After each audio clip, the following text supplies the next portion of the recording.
So once the database is in place, it's time to define possible relations an application might have. Laravel out of the box supports the common relations you might have, like one-to-one, one-to-many, many-to-many, and some more. And as I said, this won't be a deep dive into Laravel Eloquent or relations, but I want to discuss the basics about that or add a brief refresher about that. So how are relations defined?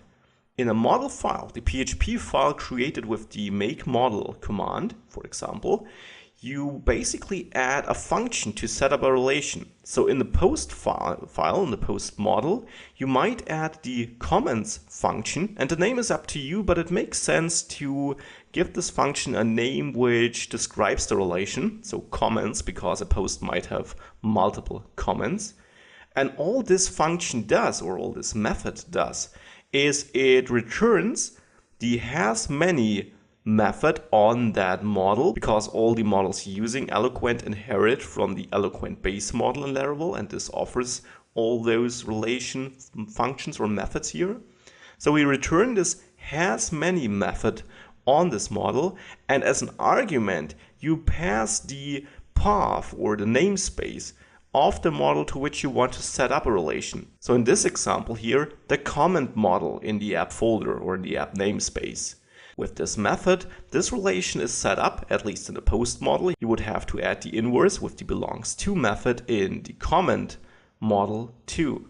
So this is how we define a relation, and Laravel makes some assumptions when such relations are set up. Don't forget that.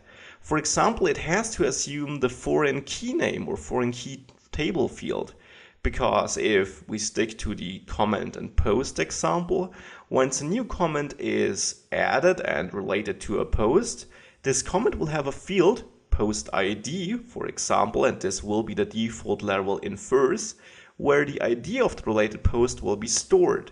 Now you can override this default assumption of Laravel, which basically is the model name snake cased and then suffixed with an ID underscore ID.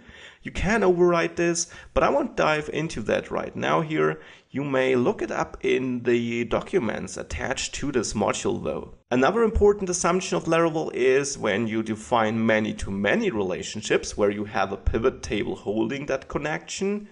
The pivot table name is also assumed by Laravel, and the name assumed by Laravel will be the snake case version of the two combined model names, so comment and post for example, where the first model is, well, the one which is first if you order it alphanumerical. So for comment and post, since C comes before P in the alphabet, you would have comment underscore post as the name Laravel expects to find as a table in your database. And again, this can be overwritten, but I won't go into details about that right now here.